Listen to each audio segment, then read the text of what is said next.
I want to talk transfer portal. I want to talk quarterbacks. First, let's get kind of the house cleaning. As we're taping this show here on Wednesday, we learned Casey Thompson officially an FAU Owl. He'll play for Tom Herman, his former coach at the University of Texas, get his kind of one season to help Tom Herman as well as himself. Then Richard Torres to Incarnate Word, A.J. Allen to Miami, which, that's a pretty good landing spot for A.J. Allen. It's interesting because if you're a place like Miami, you're wondering, like, how can you not find, think of all the skill talent in that area. Broward County. Just fall out of your bed if you're a coach and run into somebody who runs a 4-4. Open the window and yell down the street. You'll get a 5-star. So, yeah, A.J. Allen goes there. Stephon Wynn visits Ole Miss. Oh, yeah. Casey to FAU. Casey, my guess is he didn't hear what he wanted to hear from Rhule. No. And, we're hearing more and more about it. Casey, I just think he wanted something closer to a guarantee, that he would at least know how the competition is going to unfold. And, it was going to be tough. It was going to be tough for him. Jeff Sims was Matt Rhule's guy that he brought here. 6'4", 220. Played for his close friend, Jeff Collins at Georgia Tech. They've called him a pro prospect.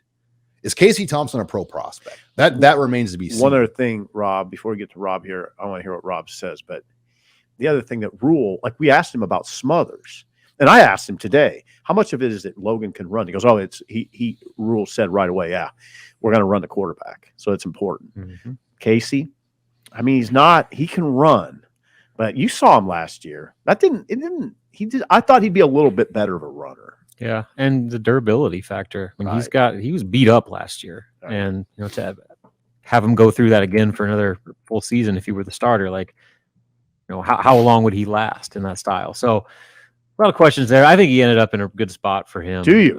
Really? For beyond football reasons, reuniting with Herman, familiar offense, going to be a seamless transition there. You're the hand-picked guy. Yeah. You're going to throw the ball around in your last season, probably put up a bunch of stats, and you're in FAU. The scenery couldn't be much better than that. So, it's surprising in the sense that, before he officially hit the portal, you could still talk yourself into him winning the quarterback battle at Nebraska.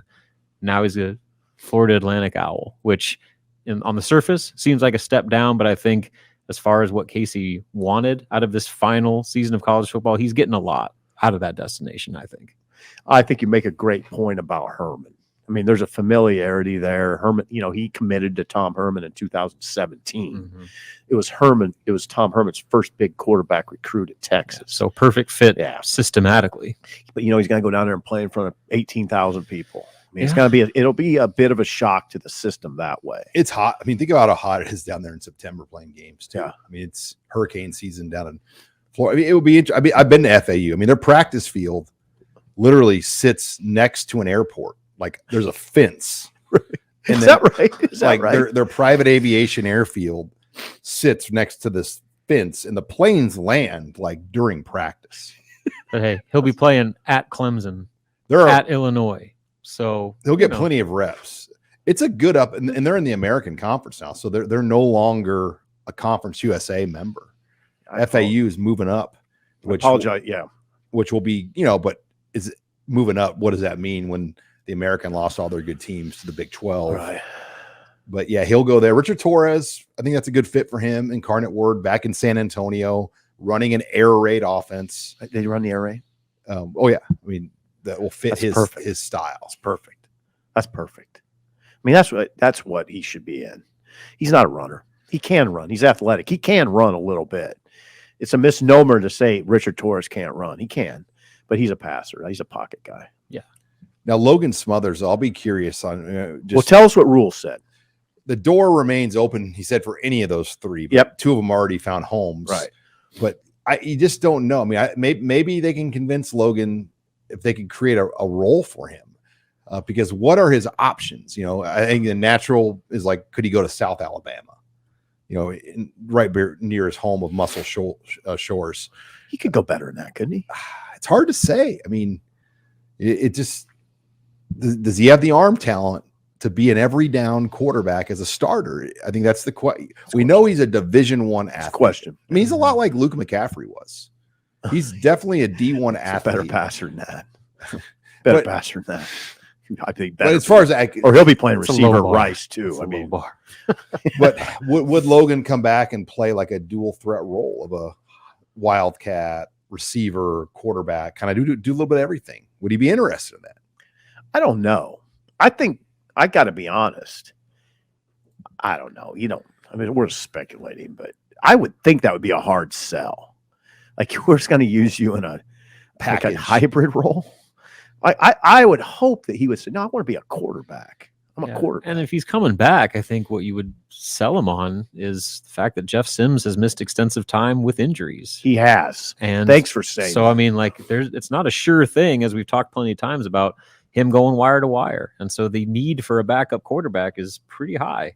I mean, in today's game, and especially at a place like Nebraska with a quarterback like Jeff Sims that has the injury history that he does. Super high. I'm glad you said that, because a lot of people would say to me, well, except Casey's been hurt a lot. Well, so is Sims. Mm-hmm. Sims is, I think, has missed about as much time as Casey. He missed like 5 games last year. Yeah.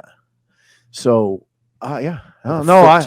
That number 2 job, I mean, let's face it, this is a critical question as we go forward. Yeah. Who is every season? It's defined Nebraska's success because the starter goes down, and do they have a backup that is even capable of leading a first down, let alone a touchdown drive? Who is it, and how good is he? We don't know who it is.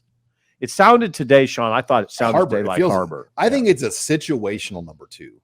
Like, what if Sims gets hurt in a game? Who comes in? But what if you have a whole week to prepare the guy? Who's that guy? Because I think it could be different in those situations. Meaning who?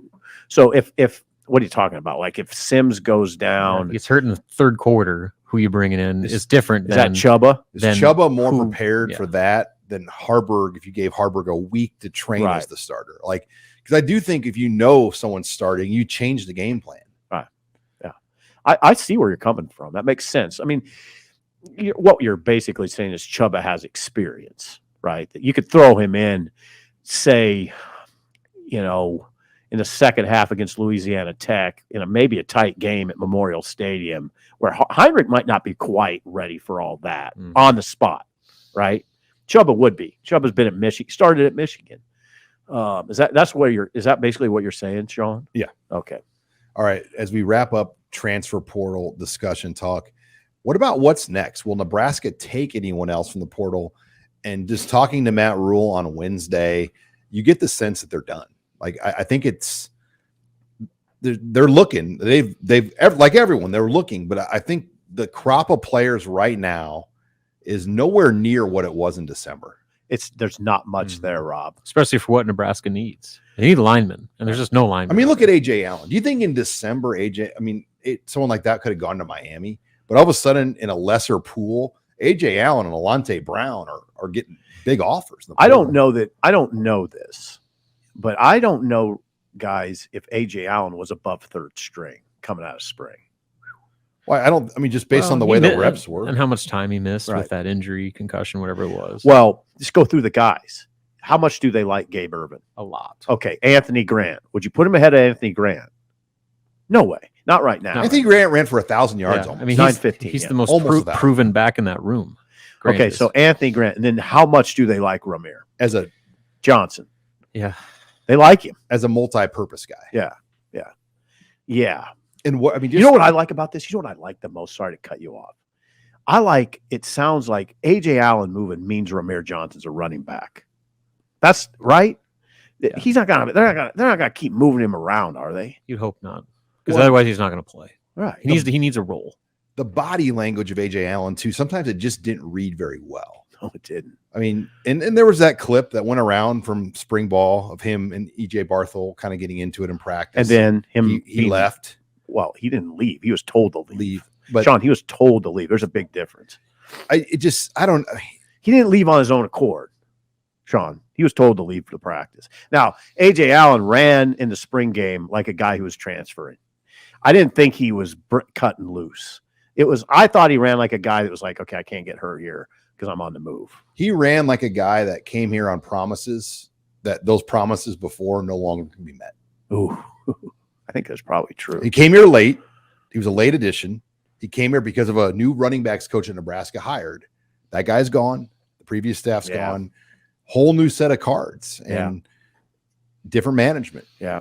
Some guys, hey, now listen, a lot of guys fit that description. Some handle it better than others. Some handle it just fine. They just say, whatever. I'll prove myself on the field. Yeah. I'm not going to sugarcoat it too much, though, because that's a loss. I mean, A.J. Allen, from a talent's perspective, like he was good. From his 190 yards, you saw enough against. I mean, are you just going off the North Dakota game? No, I'm going to flash at Northwestern, too. I mean, like the games that he was in, how many times did we talk about him? I know. Like about how he's a critical piece of that backfield. Yeah, we're going to get called out by people. But did we see those? I'm not going to act like this was like a ho-hum. They lost a 4th-string running back. Like, sure, maybe like it evolved that way, but from a pure talent standpoint, going into the spring, we all had him a potential starter. Going in. Now, going in. Exactly. I guess what we got to here is the crux of the matter is this. Going in, I'm with Rob. I thought that. I'd always say I think he was going to surpass Grant. Coming out of spring, I don't know. Yeah, no, the tone definitely changed. And Matt Rhule can't concede and like give in to any player at this point. If you do, you get yourself in trouble. You start upholding promises you didn't give. You know, look what Scott Frost and the Reese Washington thing did. Yeah. Like he made concessions from Reese Washington based on his talent, and it blew up. Oh, yeah. It really did. In the 2019 season where Nebraska was ranked, picked to win the Big Ten West. Never blew up, never recovered from that moment. I mean, let's put it this way. I never felt comfortable with any of that. I mean, we're just like most people. We're not real different. I bet guys on the team were uncomfortable with it. You know, like, why is he gets a little different treatment.